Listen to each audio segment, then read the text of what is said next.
Yes guys, welcome back to another video. Today we are reviewing my BMW M6 Competition.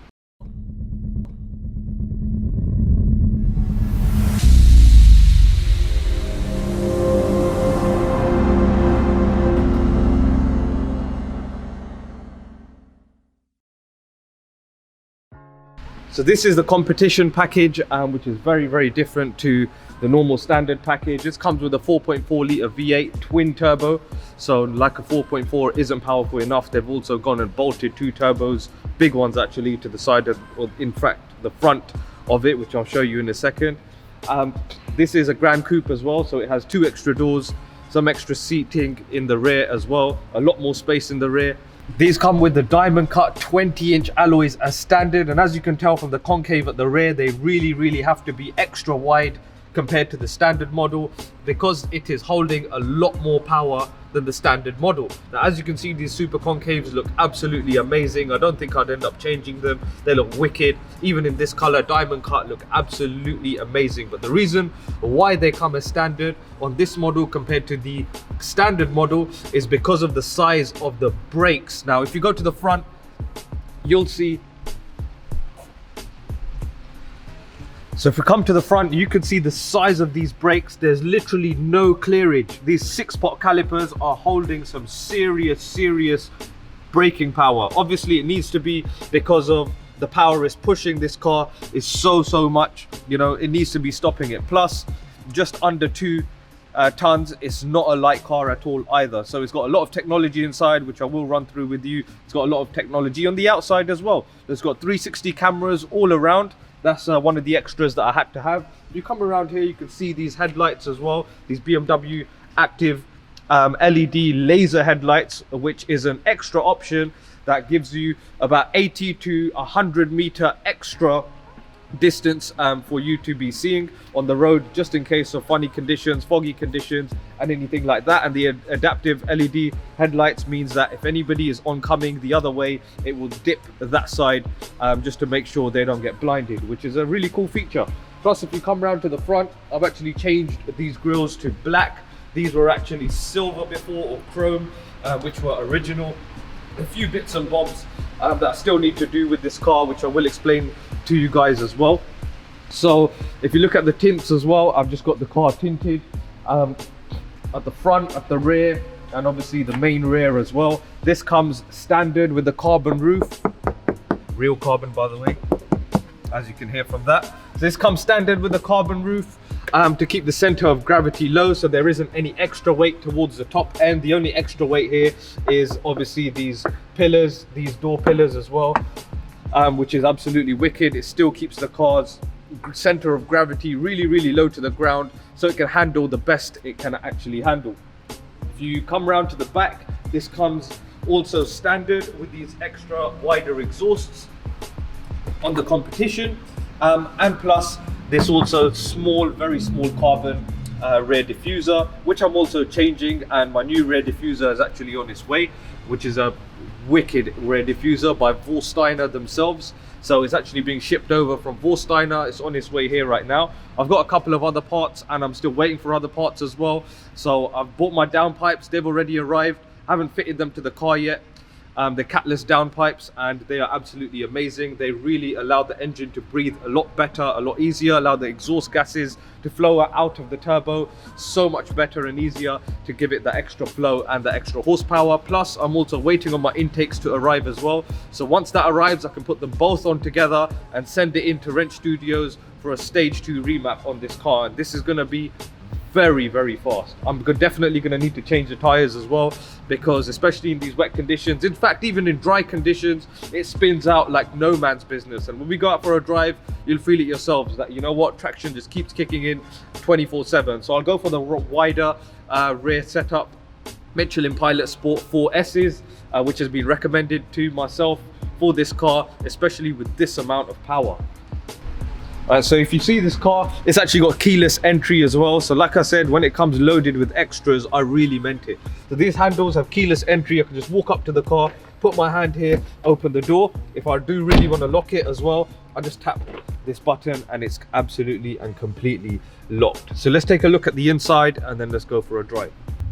just in general, if you leave it in comfort mode, efficient mode, it is not an efficient car, first of all, at all. If you're buying a car for efficiency, and if you're watching this for the reasons to find out how efficient it is, you're watching the wrong review. Stop this and change right now. But you don't buy a 4.4 litre V8 twin turbo BMW M6 Competition for efficiency. Yeah, you drive it not for the miles per gallon, you drive it for the smiles per gallon. Surprisingly, it's not that low, but it's not that high either at the same time. I might leave the height as it is. I'm completely happy with it. I'm still able to maneuver over humps, as you just seen there. I've taken an M4 down this same ramp and it's scraped every single time, going left, going right, even if you approach it diagonally. So everyday driving, it is a very, very good car. And like I said, if you just decide to keep it in comfort mode, it is still a very, very good car that, you know, BMW have built. The quality is there. You know, even touching the steering wheel doesn't feel plastic. There's leather everywhere, extended leather. There's Alcantara in the ceiling. Oops, already got a bit of a spin on there. Already getting spin. Traction keeps kicking me off.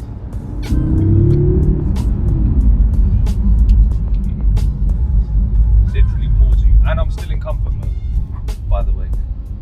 So I may not switch it into sport mode. It does get a bit dangerous. The diff starts turning into a proper 1.5 to 2-way LSD, gives you that a little bit of slip, allows you to go into hooligan mode.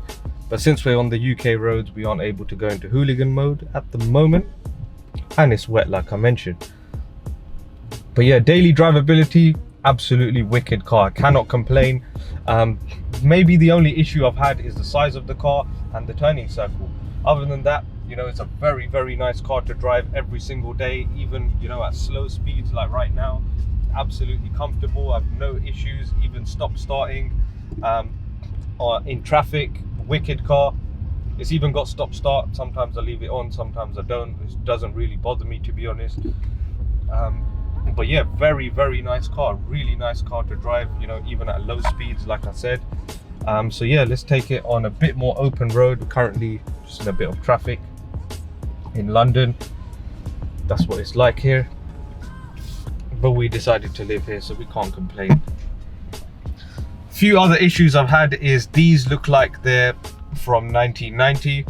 You know, the color of it, they could have updated this a bit. But that's about it, to be honest, you know. And they could have bought it with Apple CarPlay, but I believe obviously Apple CarPlay only came into the car market about 3 to 4 years ago. So my Apple CarPlay module is on its way anyway, so that's an upgrade that I'll have to add to the car. I haven't got many other plans with this car either. I'm looking to push it to about 700 to 800 bhp, anywhere between that range. Not allowing it to be too unsafe, but still allowing the safeness to be there with the car. Not spinning out on every time I take off, not spinning out on every corner I go on. I still want it to be a safe, daily drivable car as well, which I still don't drive every day anyway. Got a couple of other daily drivers. So a bit more open road. I'll jump onto the motorway, in fact, so we get more. Oof, got a bit of spin there. Just setting off. Camera here, and then we'll take it on the motorway. Still got to be careful though, like I said.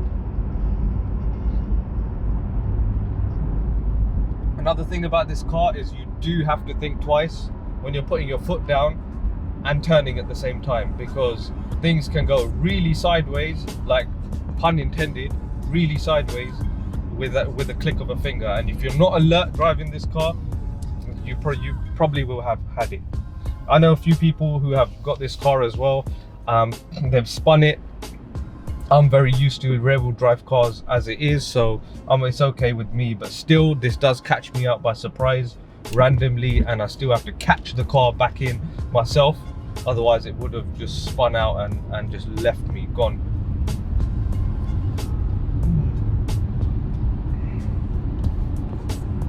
It is a bit of a busy time, in fact.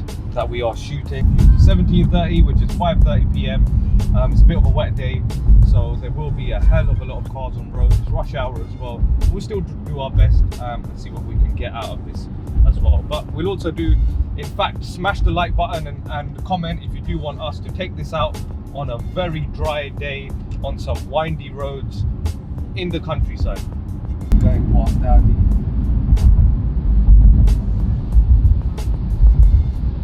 And just the general pull on this car as well is just absolutely wicked.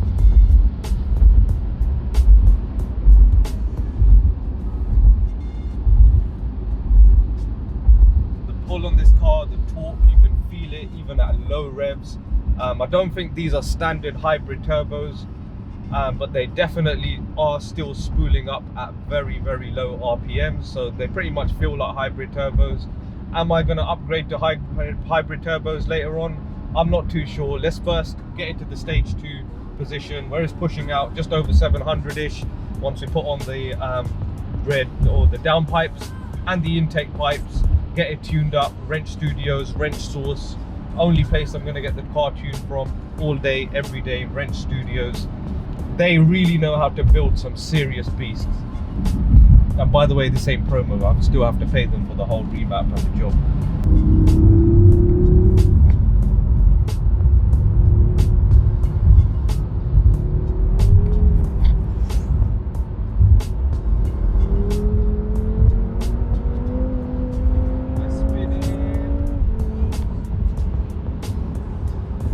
Wow. Trying to put this power down is absolutely a joke right now. But this gearbox is so responsive. Like, I can just flick up in the next gear already with a blink of an eye. Flick down. That's it. Flick down. Oof. Not having it, like. Not having it. So I'll chuck it back into comfort in a second. Still got to be very careful with these high-powered cars. Can get dangerous. See if we can gap in and out.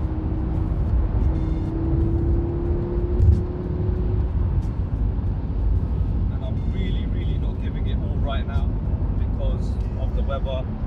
Can get dangerous. So let's chuck it back into comfort mode, chill out for a bit. Make sure you comment, smash the like button if you want me to do this on a dry day as well. We will actually take the car out on a very windy road and a clear road that is open as well, unlike this motorway today in the UK, which is very wet. In fact, before we started shooting this, the weather looked absolutely clear, but this is British weather for you. And yeah, you know, this is a very good little luxury to add to your collection. If you're looking to buy a BMW M6, make sure it's a competition. It doesn't have to be a Grand Coupe, it can be a coupe, it can be a convertible if that's what you prefer. I just prefer those extra few doors when I have those extra few people I have to carry. So we're going to go back to the headquarters now, or back to the studio, and we'll finish this video off on, you know, my verdict of this car. What I love about it, what I don't like about it too much, and we'll finish off the video there.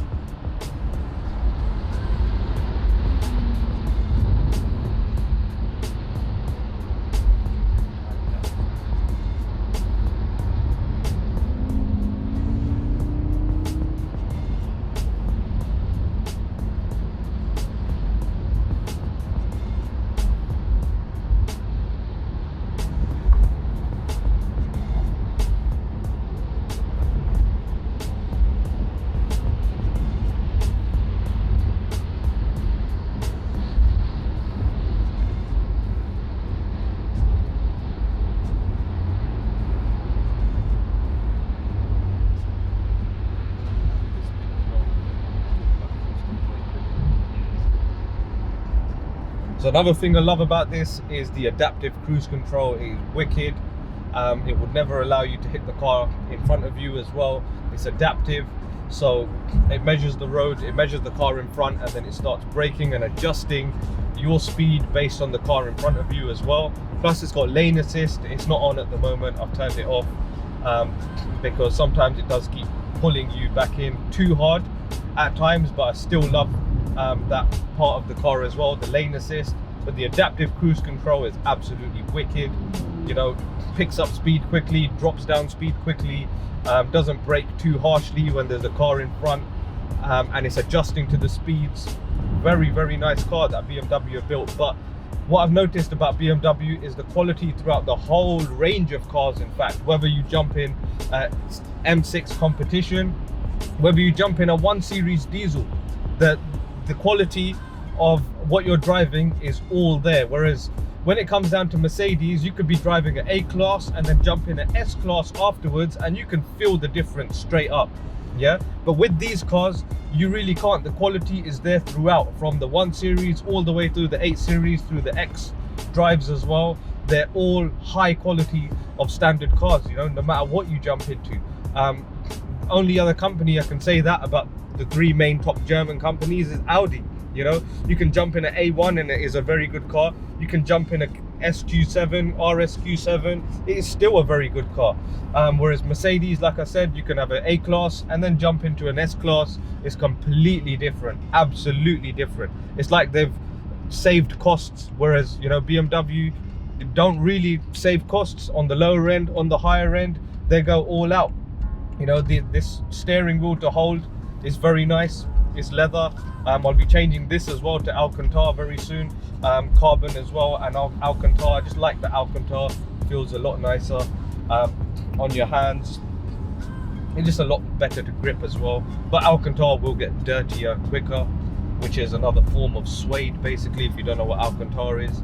It is one of the best cars you can ever get on the market to date, and the price range is absolutely wicked. You're getting so much car for your money, you know, just having this car. Look at the size of this car, look what you're getting with the car, look at all the extras you're getting, and look at the price you're paying. You know, you're paying a fraction of the cost, about 40k. Yeah, you're paying a fraction of the cost compared to, you know, the modern day Porsches, compared to, you know, Bentley GT Continentals. Look at what you're getting in the car, the amount of carbon you're getting, the amount of engine, the amount of power. You know, to get this kind of power, to get this kind of comfort, you've got to be paying a lot of money these days. So this is an absolutely great all-rounder, one of the best all-rounder cars you can get to this day. I've also spoken to a lot of other people who have had this car as predecessors, and they've also got newer cars as well, and they still say this is one of the best all-rounder cars you can get to this date. On comfort, on speed, on looks, on luxury, it's got it all.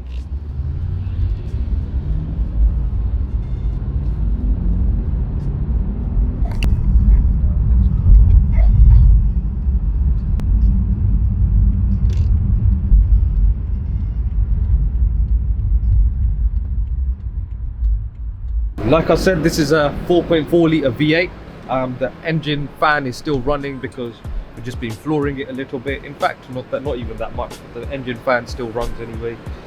So yeah, 4.4 litre V8 twin turbos. The good thing about this setup and these turbos is, I don't know if you can actually see here, but you can actually see the turbos are actually bolted to the V of the body. So here are the snails, those metal pieces. I won't touch them, very, very hot right now. And yeah, you know, that's a good thing about this. So there's no extra pipe work, you know, no extra airflow that has to go from the turbo into the engine. The turbos are actually bolted onto the engine, hence the downpipe can go straight off the turbos and then straight through back to the exhaust. So these intakes are going to be changed as well very soon. I might get this coloured in a different colour or carbon or something just to make it look nice. But yeah, next time we do open this bonnet, you'll see these are very different. You'll hear the sounding being very, very different as well. So obviously those downpipes that have arrived, I'll end up putting them on once the intake arrives as well, and this engine will be looking and sounding so much more different. But the displacement of this engine, 4.4 litre V8, I cannot complain with this engine. This is probably one of the best engines that they have developed so far, and this shares the same engine as the M5 as well. As you know, the M5 and the M6 are pretty much the same, just a different body shape. It shares the same engine, plus this also shares the same engine as the new car that this was discontinued on from, which is the 8 Series.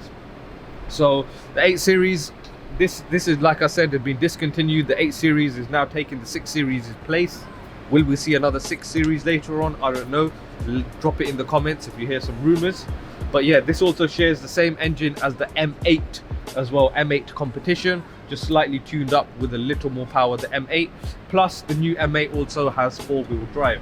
Plus all the new M5s also has this very same engine as well, plus 4-wheel drive. Unfortunately, this one has rear-wheel drive only, not 4-wheel, but that just makes it that extra bit more fun to drive. Thank you for watching this video. It has been wicked, it's been a pleasure. So if you want to see more, make sure you smash the like button and write in the comments exactly what car we should be reviewing next on this very channel.